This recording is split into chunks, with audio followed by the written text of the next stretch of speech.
This is Natalie Alvarado.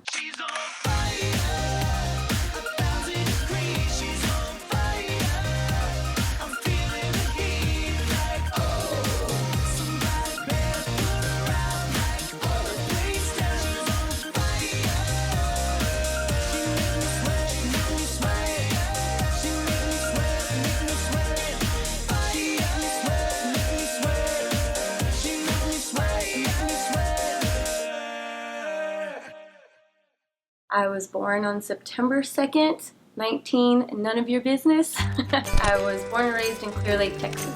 My childhood was fun. I was seriously the kid that instead of wanting to be outside playing with my friends, I was having my parents move around the couches and rearranging the living room so I could dance and sing for them. Put on my own little personal talent shows. I was the 4-year-old girl in windbreaker pants with a bandana tied around my left wrist or my right wrist, because I would break dance with the older kids in the neighborhoods. I was an 80s kid, so we'd be out there on the cardboard box. We'd turn up our boom box and we would just start wrecking it right there on cardboard, like something you would see in a movie.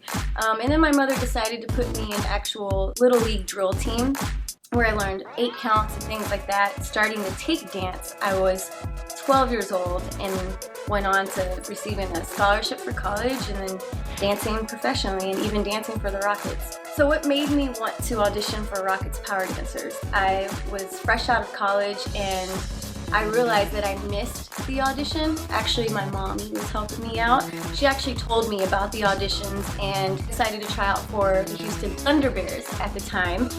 And I made the team, and it just so happened that the coach and choreographer for the Houston Thunderbears, which was our in-arena football team, their coach and choreographer was also the coach and choreographer for the Power Dancers. So I did my one full season with the Thunderbears and then decided to actually take the opportunity to try out for Power Dancers, and I made it. Thanks to my mom, I went out on a limb and actually made the team, so it was amazing. I still remember it like it was yesterday. It was a fun experience, and I felt really accomplished as that year with, the Rockets coming off of the championship in 94 and 95, I auditioned in 98. And so there were so many girls there that were still so hype about the Rockets winning championships just a few years back. So at that time, when 400 girls are auditioning and only 5 of us made it, I felt super, super accomplished. Like I was like, wow, it was an amazing feeling. So one that I'll never forget.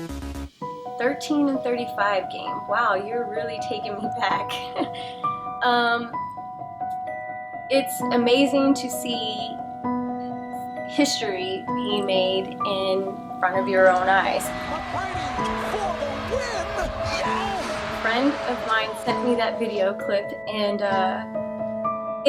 again, watching that clip, it's like you kind of forget, because there's, in 7 seasons as a power dancer, there's so much that goes on, but then watching the video that's, circulating on YouTube, and your friends are sending you the link going, you're at the end of this video.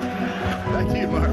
Thank you, Craig. That was a gutsy shot by Tracy McGrady. To watch it takes me instantly back to where I was and who the girls are that are also in the camera frame with me at that moment, but wow.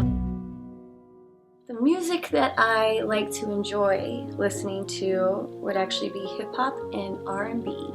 I'm pretty versatile when it comes to music. I can listen to anything, but I really do like hip-hop and R&B. It's my fave. I always say this, it sounds so cliche, but I absolutely was in the right place at the right time.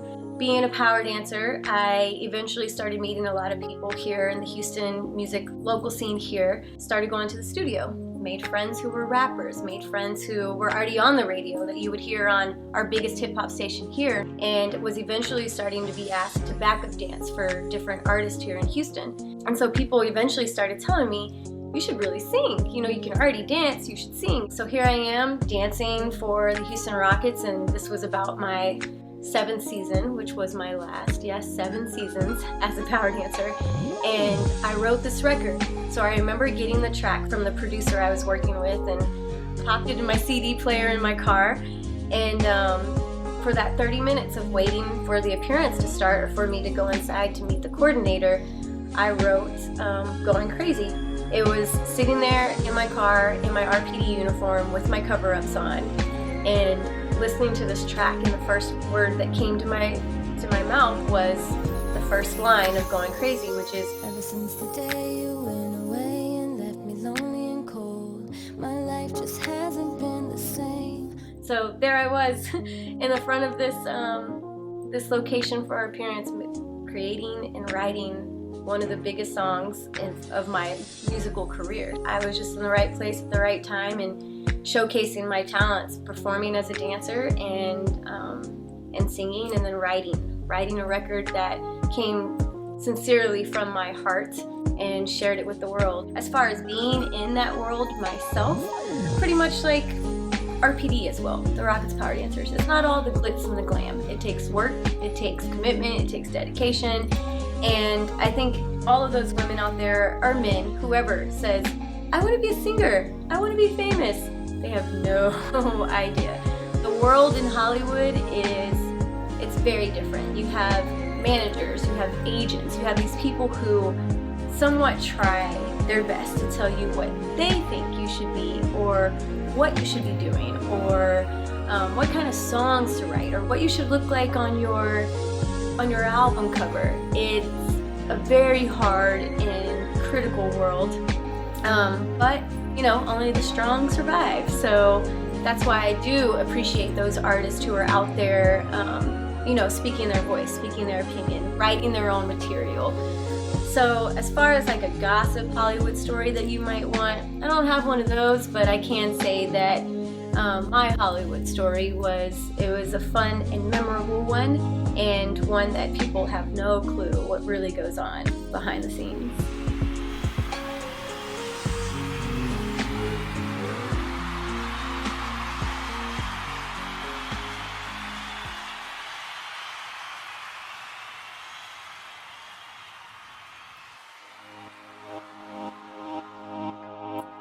How I got back into the NBA.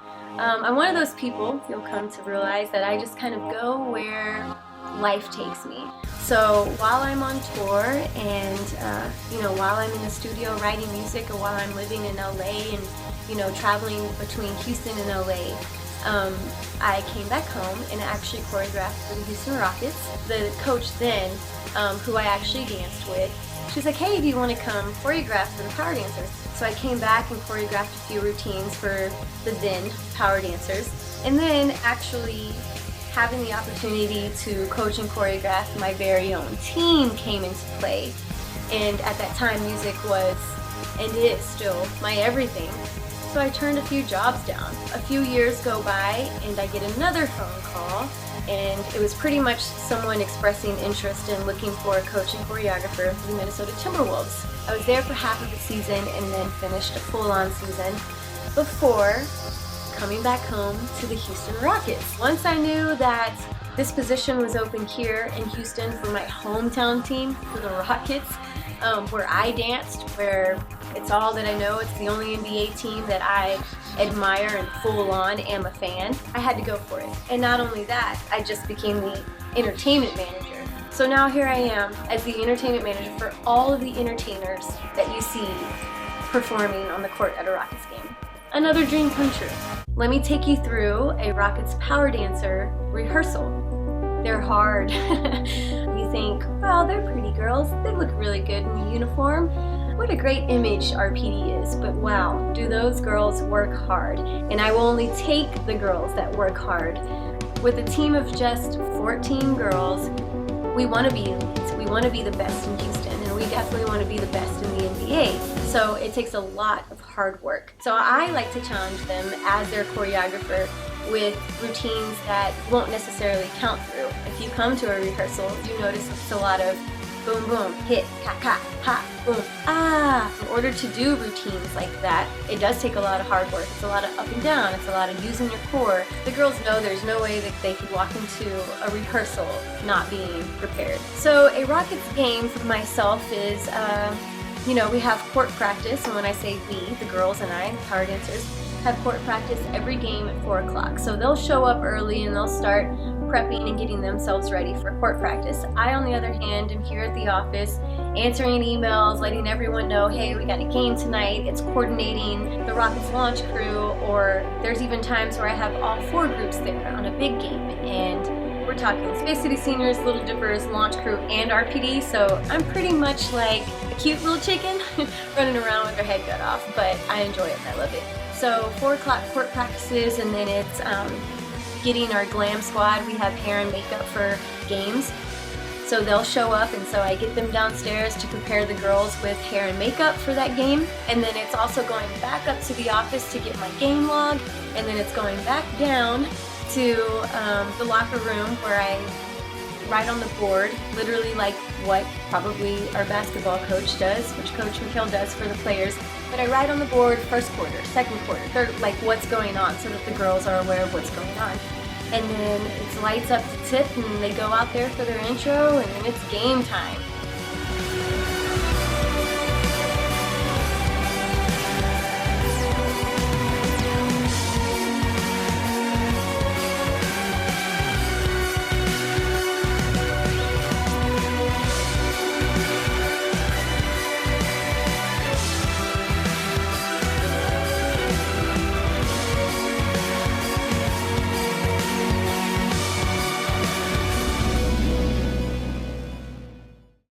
It's doing what I love and knowing that I'm doing what I love. This is by far another dream come true, another accomplishment, another goal that I can check off of my goal list. But I think just the passion that I have and the passion that I just exude into everything that I do, having those groups under my belt, and again, seeing them perform at games and watching them gain fans and new fans, or if it's a member that's been on the team for 5-6 years who has her own fans or his own fans, and being a part of molding and changing and developing something to be nothing but the best in the league and to be recognized all over the world and represent the Rockets. It's just, as an entertainment manager for the Houston Rockets, it's just a great feeling. I can't even believe I'm saying that. I am the entertainment manager for the Houston Rockets. I'd rather be nowhere else. It's just amazing.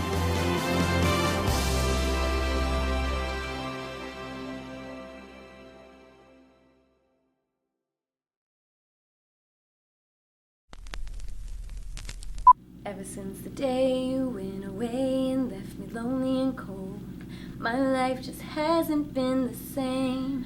Oh baby, no. When I looked into your eyes, the moment that I let you go, I just broke down. Thank you.